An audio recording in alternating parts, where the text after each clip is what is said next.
Olá, bem-vindos a mais um estudo do Livro dos Espíritos.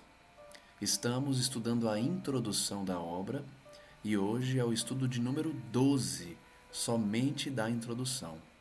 Acredito que hoje finalizaremos a análise da introdução e passaremos, de fato, à obra em si. Ainda que a introdução tenha o seu caráter muito importante de trazer o resumo da doutrina, como nós vimos, e os principais argumentos de Kardec em relação àqueles descrentes, os céticos, que atacaram a doutrina na época e até hoje atacam com argumentação derrubada por Kardec. Passemos então ao último item da introdução, o item 17, onde Kardec ainda irá se referir ao ceticismo, dizendo que o ceticismo, no tocante à doutrina espírita, quando não resulta de uma oposição sistemática por interesse, origina-se quase sempre do conhecimento incompleto dos fatos, o que não obsta a que alguns cortem a questão como se conhecessem a fundo. Então Kardec volta a esse tema que ele já falou, que é da conclusão precipitada dos céticos. Eles não acreditam no espiritismo porque não tiveram a paciência de estudá-lo. Primeiro a teoria e depois a prática, em que se verifica nas comunicações mediúnicas a presença dos espíritos e das informações trazidas por eles. Então ele diz mais uma vez que os céticos tiram conclusões prematuras como se conhecessem o espiritismo a fundo. Pode-se ter muito atilamento, diz ele, muita instrução mesmo, e carecer-se de bom senso. Nós falamos disso, né? De pessoas que têm instrução, mas falta bom senso. E a característica daquele que considera-se como alguém que não falha é a primeira demonstração de que falta bom senso a essa pessoa. Nós já falamos dessa parte, estamos dando uma recapitulação, especialmente para aqueles que se têm como donos da verdade por conclusões precipitadas e por acharem que são infalíveis, mas isso só demonstra que falta bom senso. Vimos também que alguns procuram a doutrina para satisfazer a curiosidade e que quem se preocupa em se aprofundar vai verificar que o espiritismo vai além de um mero passatempo. Ele diz então que a ciência espírita possui duas partes: a experimental, referente às manifestações em geral, mediúnicas, portanto, filosófica, a outra parte, já referente às manifestações inteligentes. Então nós vimos que o espiritismo tem a parte prática e a parte filosófica no sentido de explicar o que os espíritos trazem, especialmente no caráter científico filosófico.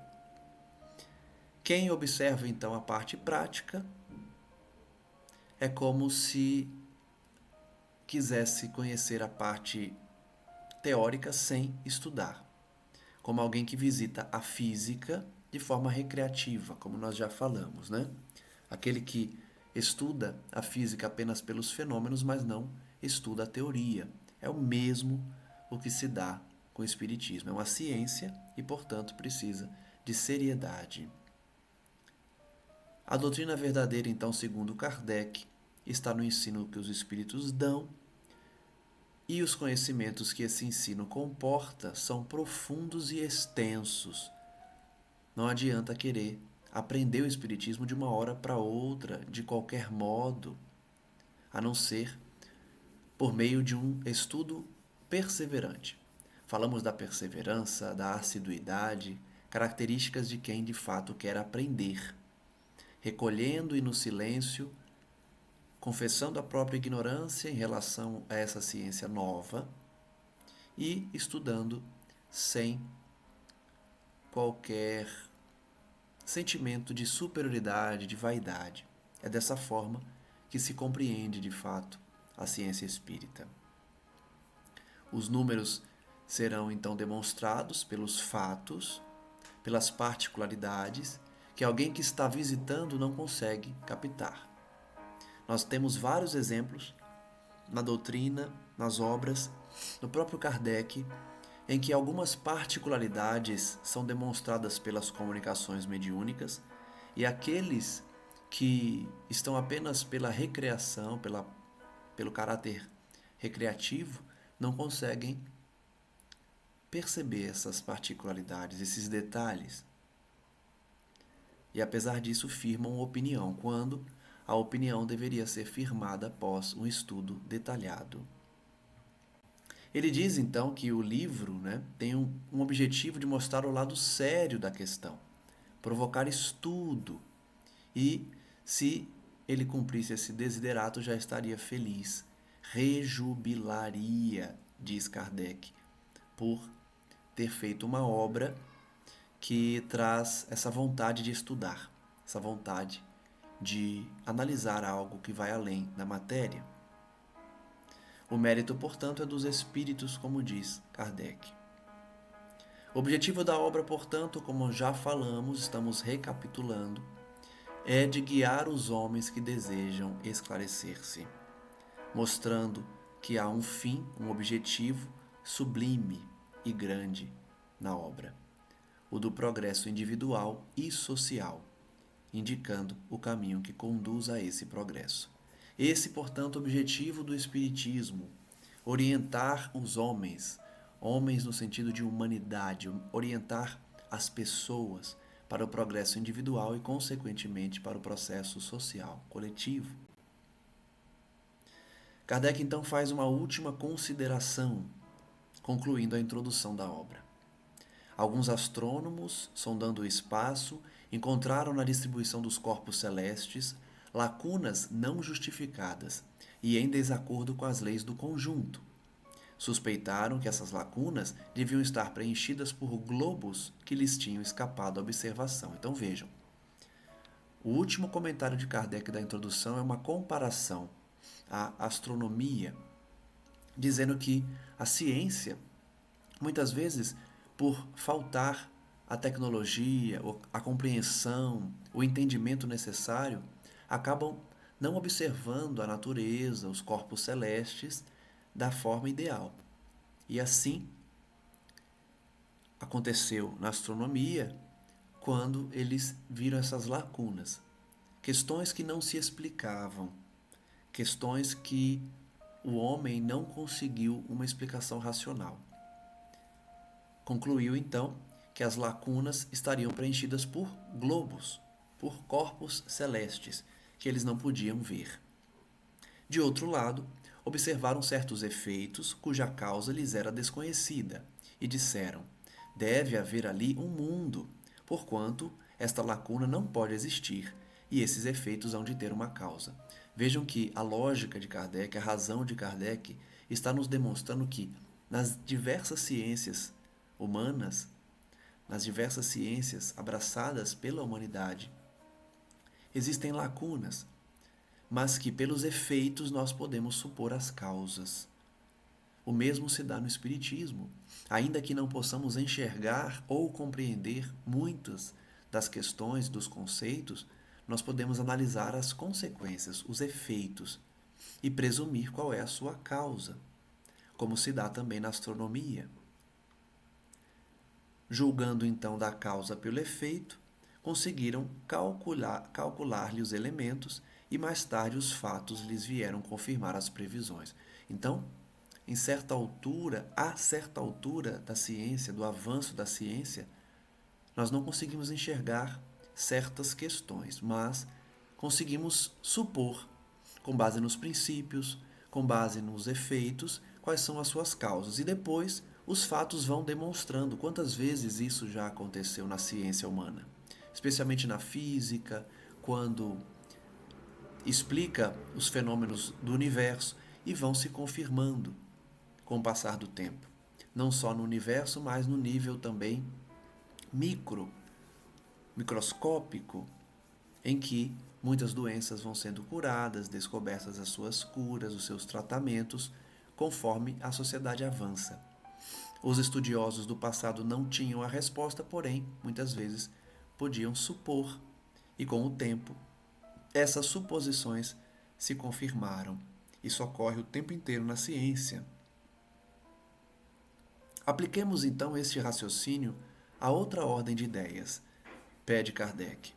Observando-se a série dos diversos seres, descobre-se que eles formam uma cadeia sem solução de continuidade, ou seja, sem fim, desde a matéria bruta até o homem mais inteligente. Então vamos raciocinar com Kardec. O que ele está pedindo para a gente pensar? Vamos pensar nas diversas criaturas criadas por Deus, nos diversos seres, desde a matéria bruta até o homem mais inteligente. Primeiro pensemos nas criaturas.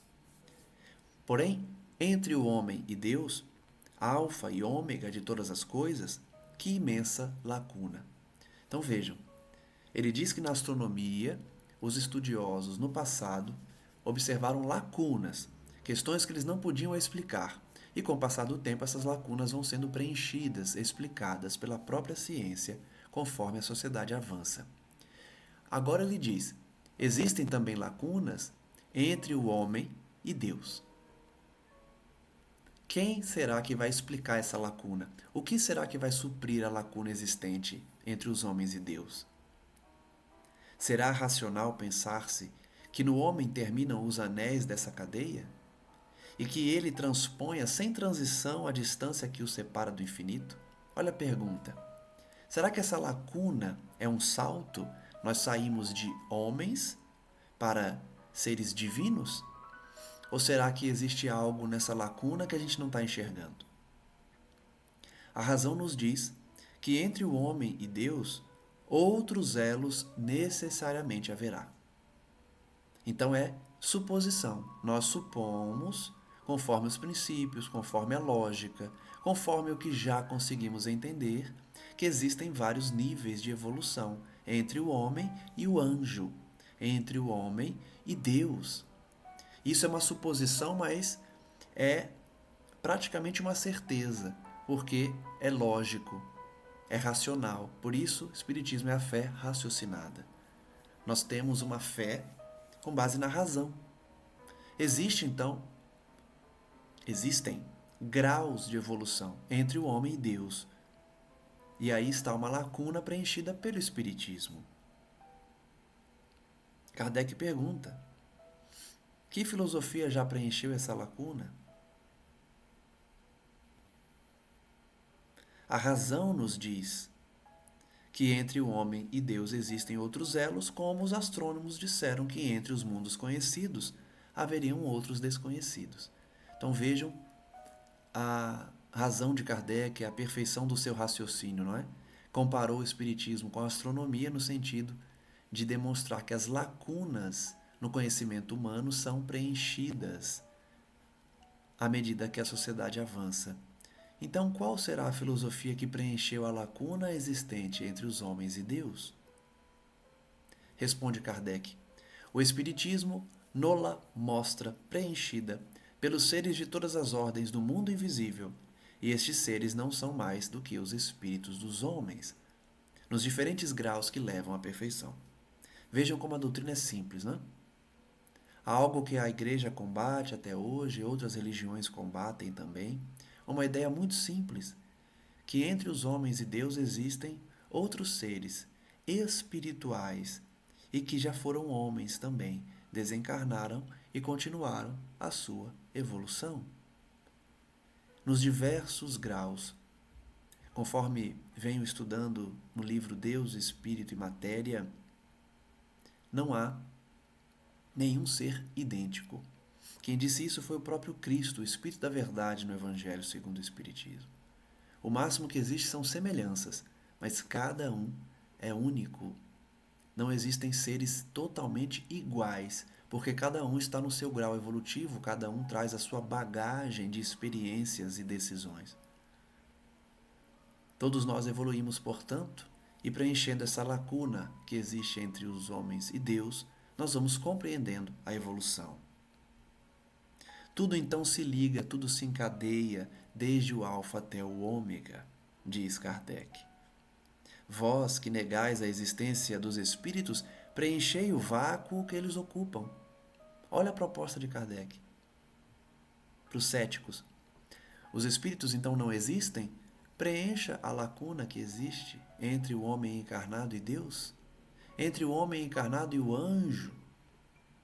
Porque ou o cético é cético para tudo, não acredita sequer em Deus, não acredita na existência de anjos, não acredita na existência de seres superiores, ou ele vai negar algumas coisas e aceitar outras. Para os céticos, portanto, que admitem a existência de Deus, preencham a lacuna que existe entre os homens e o Criador. Não há como preencher essa lacuna sem o conhecimento espírita, que demonstra os diversos graus de evolução nessa jornada evolutiva que todos estamos trilhando. E vós que rides deles, ousai rir das obras de Deus e da sua onipotência. Ele desafia então ao final, fazendo essa defesa aos espíritos, né? Os espíritos não precisam de defesa, mas Kardec diz: quem está rindo dos espíritos como se eles não existissem, ouse rir das obras de Deus e da sua onipotência. Porque os espíritos são criaturas divinas, todos nós temos algumas atribuições do próprio divino, da imortalidade, do livre-arbítrio, do poder da vontade, da condição de sermos indestrutíveis, como Deus também o é. Então, se quer rir dos espíritos, você está rindo do próprio Deus e da sua criação.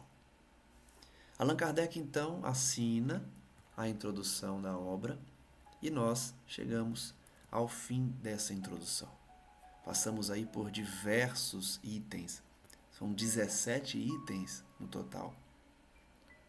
E vamos prosseguir na obra, agora nos prolegômenos, que traz esse símbolo da vinha, tão conhecido, né, que os próprios espíritos pediram a Kardec para constar esse desenho aí, dessa retratação de uma vinha, né, de uma haste em que a uva acaba sendo elaborada pela natureza, que vai ter um significado mais profundo, né? Que está inserido no contexto de missão do espiritismo, da contribuição da própria espiritualidade no nosso conhecimento que estamos estudando. Então vamos ver os prolegômenos antes de iniciar o primeiro capítulo da obra, uma vez encerrada a introdução. Kardec diz: fenômenos alheios às leis da ciência humana se dão por toda parte, revelando na causa que os produz a ação de uma vontade livre e inteligente. Kardec então está voltando para o conceito inicial, em que ele próprio verificou quando estudou o Espiritismo, da questão da causa e efeito, dos fenômenos causados que trazem esse senso de que existe uma causa inteligente por trás do fenômeno. Uma vontade que guia o fenômeno, porque responde perguntas, se identifica, dá informações. Não são fenômenos mediúnicos aleatórios. A razão diz que um efeito inteligente há de ter como causa uma força inteligente. E os fatos hão provado que essa força é capaz de entrar em comunicação com os homens por meio de sinais materiais. Então, mais uma vez, Kardec traz a dedução, a suposição de que a razão nos explica e nos demonstra que todo efeito inteligente tem uma causa inteligente por trás. Isso é lógica, isso é exercício da razão. Os fatos comprovam, então, que existe essa força que entra em comunicação com os encarnados por meios materiais. Começaram nas batidas, começaram nas mesas girantes e depois foi se aprimorando para comunicações diretas, através de sinais inteligentes e não mais sinais meramente materiais.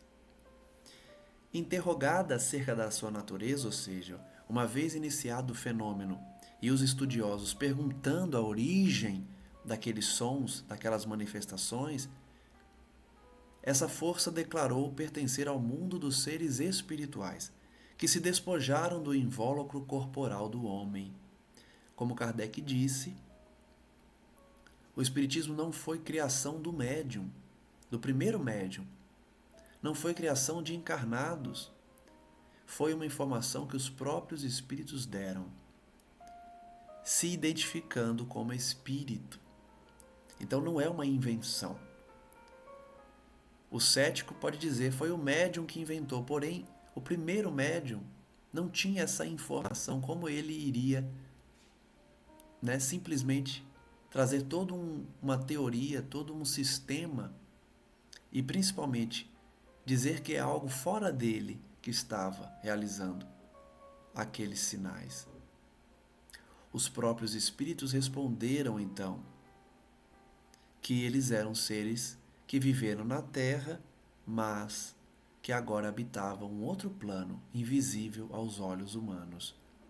Assim é que foi revelada a doutrina dos espíritos. As comunicações entre o mundo espírita, ou seja, o mundo espiritual, e o mundo corpóreo, o mundo material, estão na ordem natural das coisas e não constituem fato sobrenatural. Nessa obra que eu falei agora há pouco, Deus, Espírito e Matéria, também trabalha o autor esse conceito de que todos nós temos um grau de mediunidade, desde a intuição até a mediunidade de efeitos físicos ou de psicofonia. Todos carregamos algum nível de percepção do mundo espiritual. Então, ele também diz nessa obra, logicamente estudando Kardec, que a comunicação com os espíritos é algo natural. É um fenômeno de ordem natural. Uma vez encarnados, nós temos uma ligação com o mundo espiritual, todos nós. Sentimos de alguma forma o mundo espiritual. E isso é da natureza, isso não é algo forçado, isso não é algo ensinado, passado por gerações. Isso é algo natural. Não constitui fato sobrenatural. Tanto que de tais comunicações se acham vestígios entre todos os povos, todas as épocas. Em todas as épocas. Para quem diz que Kardec inventou o espiritismo, no sentido da comunicação mediúnica, equivoca-se. É mais uma conclusão equivocada, é uma conclusão prematura, porque desde os povos mais antigos, os seres encarnados comunicam-se com os seres desencarnados. Hoje, se generalizaram e tornaram patentes a todos. Então, algo que não era tão frequente ou não tão visível na sociedade se tornou de uma forma muito maior ao tempo de Kardec. Os espíritos anunciam que chegaram os tempos marcados pela providência para uma manifestação universal. Olha que informação. Muita gente não reflete nisso, né? O espiritismo surge como uma ordem dada por Deus, porque é chegado o tempo de uma manifestação universal. O que os evangélicos vão chamar de tomados pelo Espírito Santo, em Pentecostes, por exemplo, nada mais é do que mediunidade, essa manifestação universal, que ao tempo de Kardec se acentuou e, até hoje, tem a sua presença na sociedade diariamente, né? A mediunidade é algo presente, cada vez mais, inclusive. Mas não é invenção do Espiritismo. Nas igrejas há mediunidade e que eles acreditam ser o Espírito Santo, ou seja, o Espírito do Cristo que se comunica por eles. Muitas vezes é, de fato, o Espírito do Cristo no sentido de irradiação da sua ideia, da sua mente sagrada e divina. Muitas vezes são espíritos que viveram na Terra e continuam trabalhando nas igrejas, comunicam-se e inspiram aqueles que estão no louvor ali, né, na reunião, na pregação. Em todos os templos há mediunidade, essa inspiração que vem do plano espiritual. É uma manifestação, portanto, universal, e que, sendo eles os ministros de Deus, os agentes de sua vontade, têm por missão instruir e esclarecer os homens, abrindo uma nova era para a regeneração da humanidade. Olha que missão bonita, olha que missão bela dada por Jesus aos seus ministros. Jesus mandou que eles viessem esclarecer a humanidade, instruir, apontar o caminho, a fim de que a humanidade se regenere. Por isso que nós espíritas acreditamos no mundo de regeneração, ou seja, um mundo que superou os ódios, superou as guerras e passa a amar, passa a exercer o princípio da fraternidade, transformando-se num mundo de provas e expiações para um mundo regenerado ou em vias de regeneração. Esse livro, Livro dos Espíritos, é o repositório dos ensinos dos Espíritos. É onde Kardec compilou as informações obtidas nas comunicações mediúnicas, nos estudos por anos a fio e organizou nessas obras chamadas de Pentateuco kardeciano. Uma delas é o Livro dos Espíritos, que estamos estudando agora, e o repositório dos Espíritos estará nessa obra. Foi escrito por ordem e mediante ditado de espíritos superiores para estabelecer os fundamentos de uma filosofia racional, isenta dos preconceitos do espírito de sistema, ou seja, dos dogmas.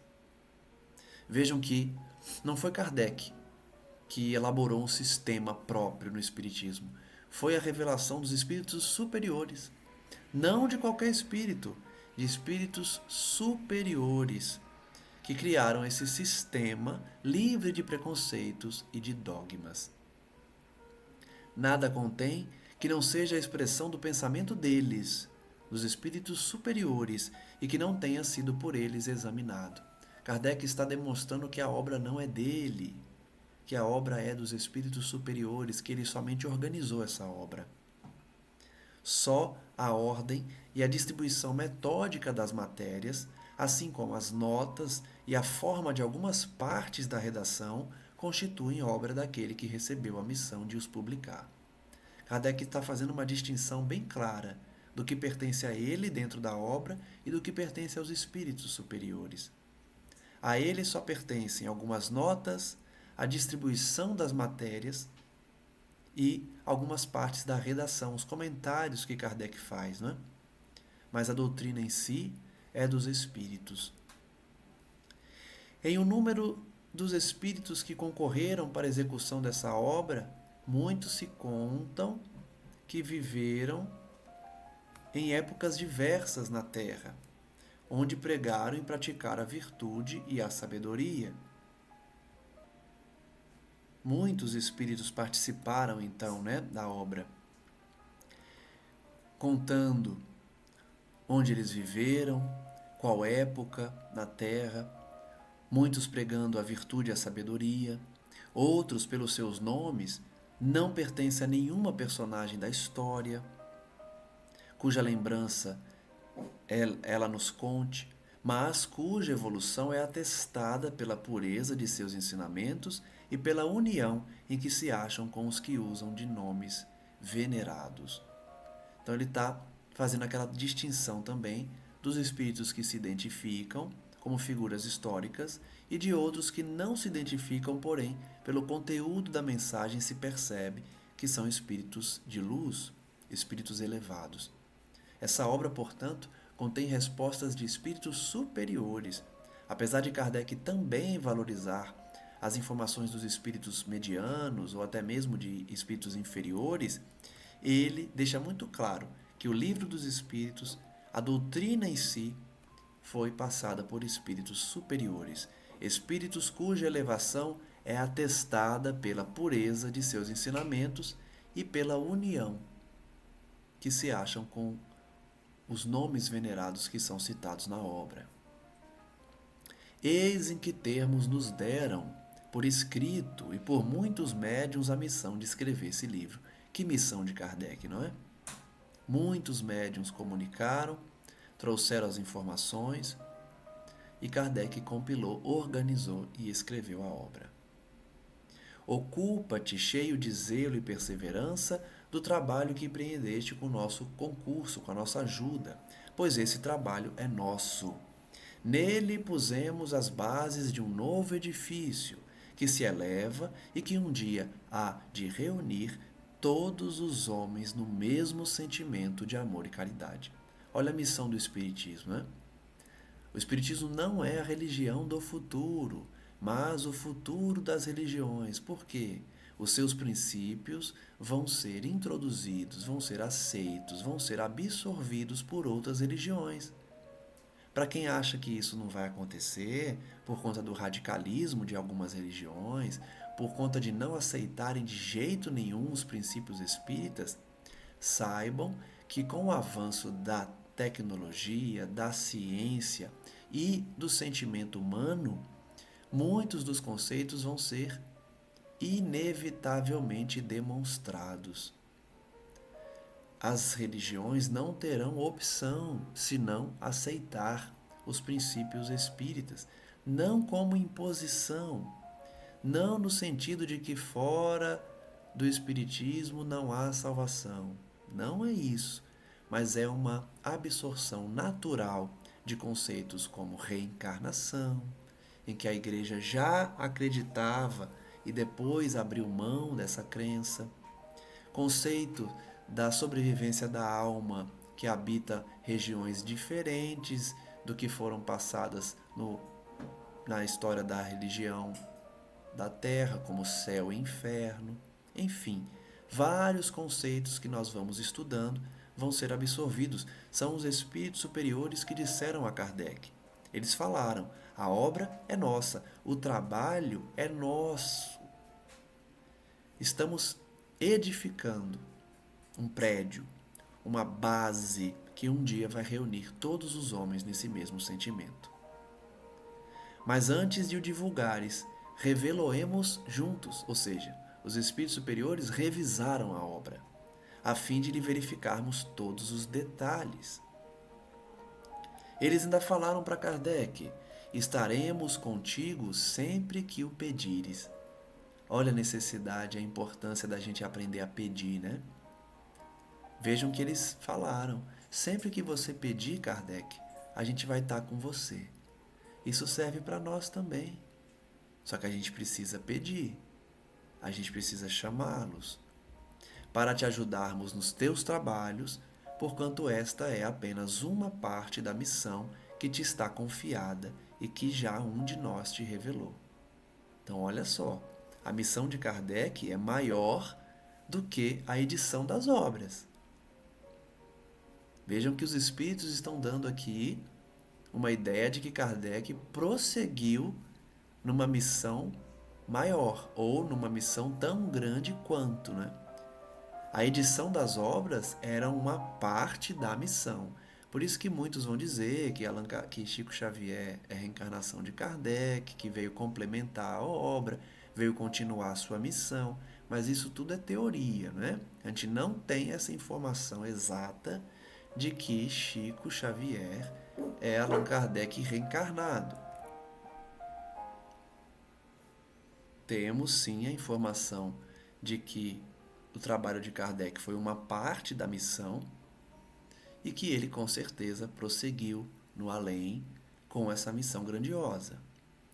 Entre os ensinos que te são dados, alguns há que deves guardar para ti somente.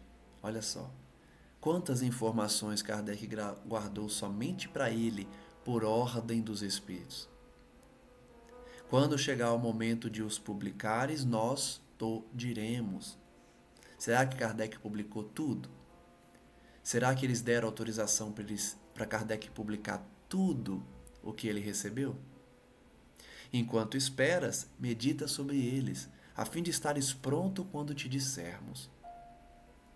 Vejam como os Espíritos foram preocupados, né, com a divulgação dessas informações. Quem sabe se Kardec publicou tudo o que passaram ou se ele não teve autorização para publicar algumas coisas, algumas informações, né? Não importa. Essas informações virão, estão chegando por meio de outras obras também, e é por isso que a gente ensina, né, que o termo kardecismo ele não é correto, porque nós não seguimos Kardec. Se nós seguíssemos Kardec, nós somente ficaríamos presos no sentido de estudo às obras da codificação, mas não.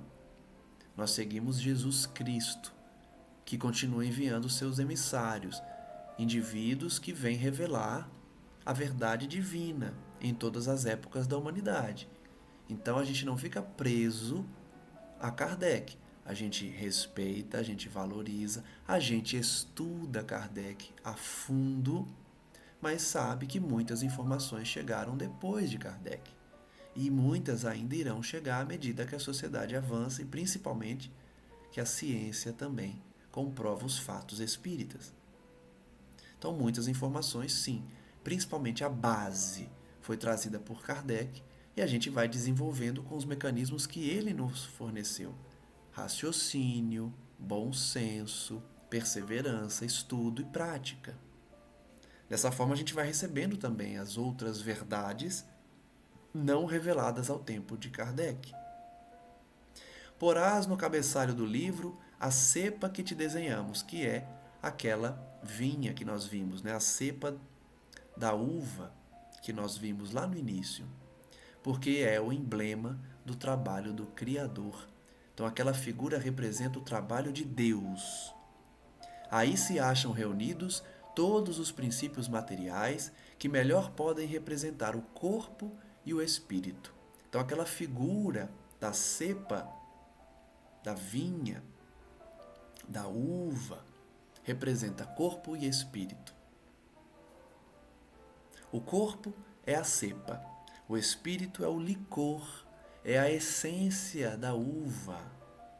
A alma ou o espírito ligado à matéria é o bago. Vejam que a figura trazida por essa imagem é para mostrar a ligação do espírito com o perispírito e com o corpo material. Corpo material seria a cepa, o perispírito é o bago da fruta e o espírito é o licor, a sua essência. Por isso Kardec vai trazer aquela visão do perisperma da fruta, né, para dar o nome do perispírito. Porque é a camada entre a essência da fruta e a sua casca. É a camada entre o corpo e o espírito. Ele fala alma porque Kardec vai conceituar alma como um espírito encarnado, enquanto que o espírito com E maiúsculo é o espírito desencarnado. O homem quintessência, o espírito pelo trabalho, né? Ou seja, purifica, torna mais etéreo, mais sutil por meio do trabalho. E tu sabes que só mediante o trabalho do corpo o espírito adquire conhecimentos. A gente sabe, né, que somente pela reencarnação nós adquirimos conhecimentos reais. Precisamos reencarnar para aprender. Não te deixes desanimar pela crítica. E ele foi muito criticado, né? Os bons espíritos sempre trouxeram essa mão amiga, esse suporte para Kardec, porque as críticas sempre existiram. Encontrarás contraditores encarniçados, sobretudo entre os que têm interesse nos abusos, aqueles que queriam continuar enganando o povo, aqueles que queriam continuar sendo charlatães, criticaram Kardec. Encontrá-los-ás mesmo entre os espíritos. Olha só. Indivíduos que desencarnaram e continuaram combatendo o espiritismo no além. Imaginem. Por isso que os que ainda não estão completamente desmaterializados procuram frequentemente semear a dúvida por malícia ou por ignorância. Os detratores, os críticos, os céticos estão encarnados e também desencarnados. Mesmo na qualidade de espírito desencarnado, existem muitos que combatem o espiritismo. Combatem Kardec por malícia ou por ignorância. Prossegue sempre a aconselhar os espíritos a Kardec. Crê em Deus e caminha com confiança. Aqui estaremos para te amparar. E vem próximo o tempo em que a verdade brilhará de todos os lados. Olha que profecia os espíritos superiores fizeram a Kardec. Está chegando o tempo em que a verdade brilhará de todos os lados. Que será que é isso? Será que já aconteceu? Será que ele se refere aqui à mediunidade no espiritismo, em todas as religiões, na verdade, como nós comentamos no início? Será que essa verdade que brilha de todos os lados é a manifestação mediúnica em todas as religiões, nas igrejas, nos templos? Ou será que ele está se referindo a um outro acontecimento que ainda não ocorreu na Terra, em que essa verdade do plano espiritual vai ser revelada a todos por meio da ciência? Será que ele está se referindo aqui, eles, na verdade, né, os espíritos superiores, estão se referindo ao avanço da ciência, da tecnologia, que vai conseguir captar o mundo espiritual e revelar a existência dos espíritos também pela ciência, pela tecnologia? Talvez essa verdade que brilhará de todos os lados seja o avanço da ciência. Mas ainda que não seja, ainda que seja a manifestação mediúnica em todas as religiões, nós já estamos vendo isso, né, acontecer. Que sempre aconteceu, na verdade. Eles continuam. A vaidade de certos homens que julgam saber tudo e tudo querem explicar a seu modo dará nascimento a opiniões dissidentes. Então a gente sabe que existem opiniões dissidentes no movimento espírita. Dentro do próprio espiritismo tem os vaidosos que julgam saber tudo, os pseudo-sábios, e aí querem impor as suas ideias, alterando Kardec, alterando a mediunidade de Chico Xavier, dizendo que André Luiz é um charlatão, que André Luiz era um espírito inferior e que inventou o umbral, enfim. Isso é vaidade. É querer diminuir a mediunidade de Chico e querer diminuir a luz de Emmanuel, que revisou todas as obras de André Luiz, como eu já falei aqui, né? Então, essa é outra profecia dos espíritos superiores. A vaidade traria divisão, sempre traz, não somente nas outras religiões, mas também no espiritismo. Mas todos os que tiverem em vista o grande princípio de Jesus se confundirão num só sentimento, o do amor do bem, e se unirão por um laço fraterno que prenderá o mundo inteiro. Então, é simples a solução, não é? Para evitar os vaidosos, para não sermos um desses vaidosos. Foquemos no amor de Cristo. Foquemos no princípio de Jesus, de amor ao próximo, de perdão das ofensas, de reforma íntima, de perdoar 70 vezes 7, infinitas vezes, de oferecer outra face no momento da agressão. Basta seguir o Cristo, que a gente vai estar imune aos críticos e também imune à vaidade. Estes deixarão de lado as miseráveis questões de palavras. Quantos espíritas brigam e discutem por questões de palavras, de conceitos, de informações trazidas da espiritualidade que não concordam? E brigam e discutem e causam dissidência no centro ou em outros templos por questões de palavras, para só se ocuparem com o que é essencial. Poucos, evitam a discussão para se ocupar com o que realmente importa. E a doutrina será sempre a mesma quanto ao fundo para todos os que receberem comunicações de espíritos superiores. Esse é um princípio do Espiritismo, a identidade das comunicações. As comunicações de espíritos superiores falam sempre as mesmas coisas, não no sentido de repetição, mas no sentido de que a ideia é sempre a mesma.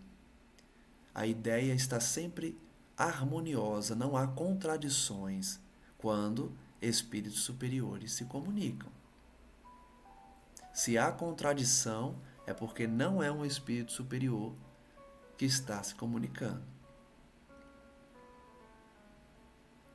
Com a perseverança é que chegarás a colher os frutos de teus trabalhos.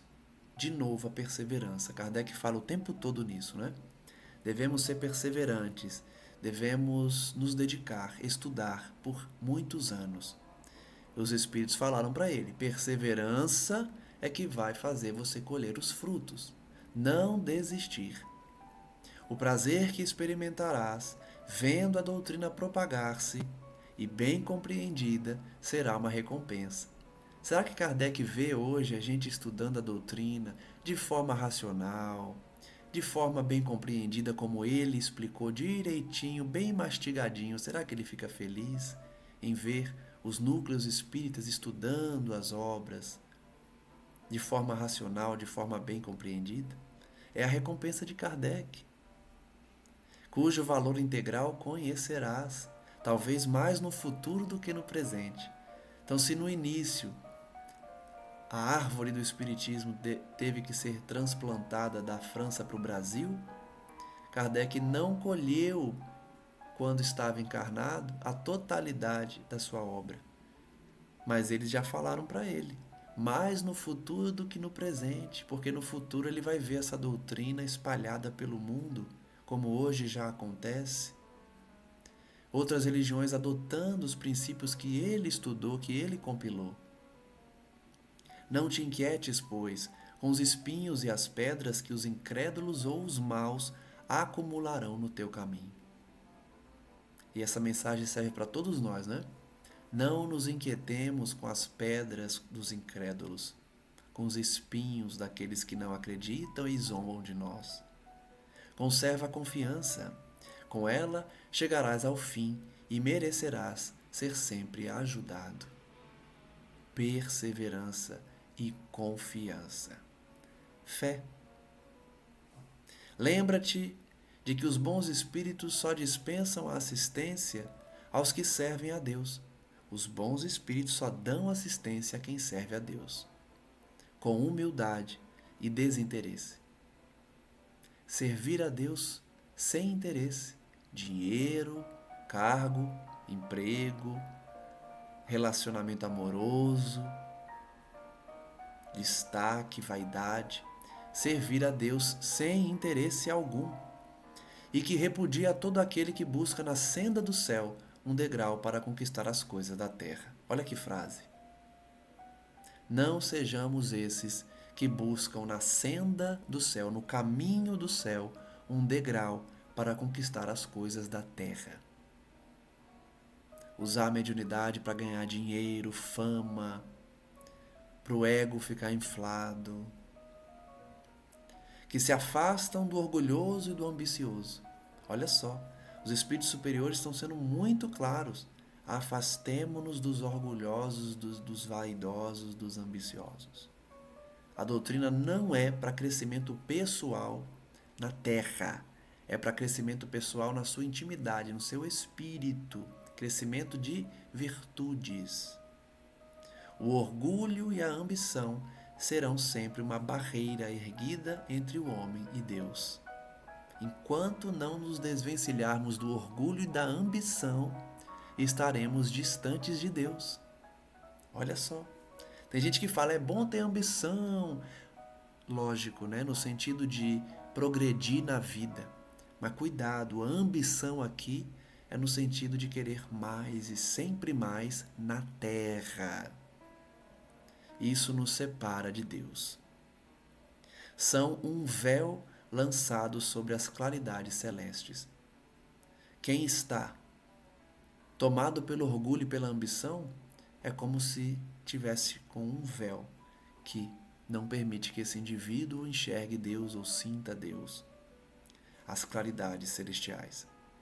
Deus não pode servir-se do cego para fazer perceptível a luz.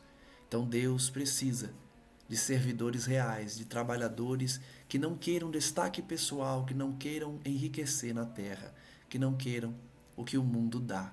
Deus precisa de trabalhadores compromissados com a verdade, com a fraternidade real e com o princípio do Cristo.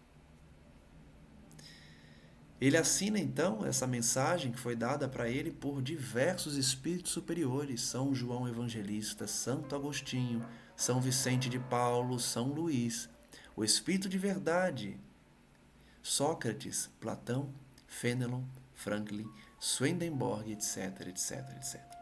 Por que ele coloca etc, etc? Porque essas mensagens foram dadas por anos, são várias mensagens, no decorrer de muitos anos em que Kardec compilou as obras. Então ele consolidou como o prolegômeno do Livro dos Espíritos para dar um resumo das mensagens que todos esses espíritos deram.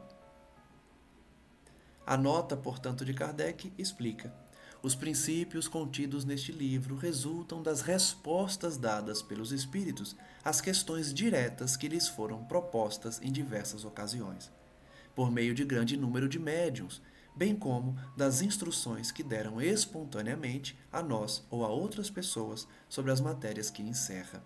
Ele está explicando mais uma vez o que é o Livro dos Espíritos, né? É um livro que contém respostas de várias e várias perguntas feitas para vários médiuns diferentes. O material foi organizado de maneira a apresentar um conjunto regular e metódico e não foi entregue à publicidade senão depois de ter sido revisado cuidadosamente, várias vezes seguidas, corrigido pelos próprios espíritos. Por isso a obra é tão importante, né? Foi revisada por vários espíritos. A gente pega as obras de André Luiz e vê uma revisão feita por Emmanuel, que é um espírito de luz, mas é um só. Vejam a importância do Pentateuco. As obras foram revisadas por vários espíritos e várias vezes. Espíritos superiores da estirpe do Santo Agostinho, o Espírito de Verdade, que é a manifestação do Cristo. Essa segunda edição também mereceu da parte deles um exame novo e meticuloso, detalhado. O que vem entre aspas, em seguida às perguntas, é a resposta textual dada pelos espíritos. Então, quando a gente estiver estudando, nós vamos ver que muitas perguntas trazem um trecho entre aspas. E a gente já sabe, são as respostas textuais dos espíritos. O que está assinalado em letras menores, ou designado de modo especial para esse fim, compreende as notas e explicações aditadas pelo autor, Kardec, e que também sofreram o controle dos espíritos. Então, mesmo nos comentários de Kardec, os espíritos corrigiam ele. Então, vejam, a obra é inteira dos espíritos, mesmo nos comentários de Kardec. Os espíritos superiores revisaram, corrigiram e certamente mandaram Kardec retirar algumas partes que era da cabeça dele. Não tenho dúvida disso. Então, há uma informação aí que a cepa que está lá no cabeçalho é facsímile da que os espíritos desenharam. Então veja, esse símbolo vai representar o corpo humano, o perispírito e a essência, que é a seiva, né? Não a seiva, o licor da uva, é a essência. Sendo que a cepa é o corpo, e o fruto é o perispírito. que encerra dentro dele a essência que é o Espírito. Então, nós vamos encerrar o estudo de hoje nesse Prolegômenos e vamos continuar a obra iniciando os capítulos em si, as perguntas direcionadas aos Espíritos, na próxima semana. Que possamos então refletir sobre os ensinos de hoje, especialmente os comentários últimos de Kardec, em que recebeu a orientação dos bons espíritos, dos espíritos superiores, para nos trazer uma mensagem tão importante de fé, de perseverança, de compreensão dos críticos e de que no futuro, que já está mais próximo, a doutrina espírita vai conseguir atingir também outros seres que ainda estão presos à letra, presos aos dogmas, mas que vão enxergar a necessidade da fraternidade universal, preenchendo essa lacuna citada por Kardec que existe entre o homem e Deus. Que possamos então, abraçando essa doutrina bendita, agradecer à espiritualidade por esse envolvimento, por essa paz e por autorizar que essas verdades eternas nos sejam transmitidas.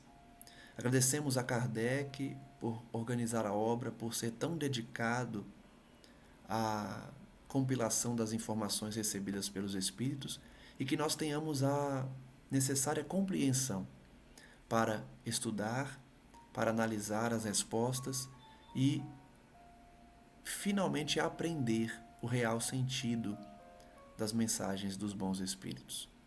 Que sejamos, portanto, servidores fiéis, perseverantes no bem, para colocarmos em prática o que aprendemos aqui e principalmente buscar, na companhia dos Espíritos superiores, o direcionamento necessário para a nossa evolução e nosso engrandecimento espiritual. Rogamos por aqueles que nos escutam, aqueles que estão em nossos pensamentos, aqueles que buscam o estudo também para se aprimorarem como espíritos em evolução. E que estejamos a cada dia mais próximos da conceituação dos servidores que o Cristo deseja em sua obra bendita, a fim de que possamos instalar ou auxiliar na instalação de um mundo regenerado, de um mundo novo, em que a fraternidade reinará e os homens finalmente entenderão que somente por meio do auxílio mútuo chegarão a Deus. Graças damos a Ti, Senhor, hoje e sempre, e pedimos, como sempre, a Maria Santíssima que continue a nos abençoar e a nos envolver com seu manto sagrado, especialmente aqueles tão distantes ainda do seu Filho amado, bendito, nosso Salvador, mas que despertarão enquanto há tempo, a fim de permanecerem no mundo e receber a promessa do Cristo de um mundo pacificado. Graças damos, Senhor, hoje e sempre, e que assim seja. Um forte abraço a todos e até o próximo estudo.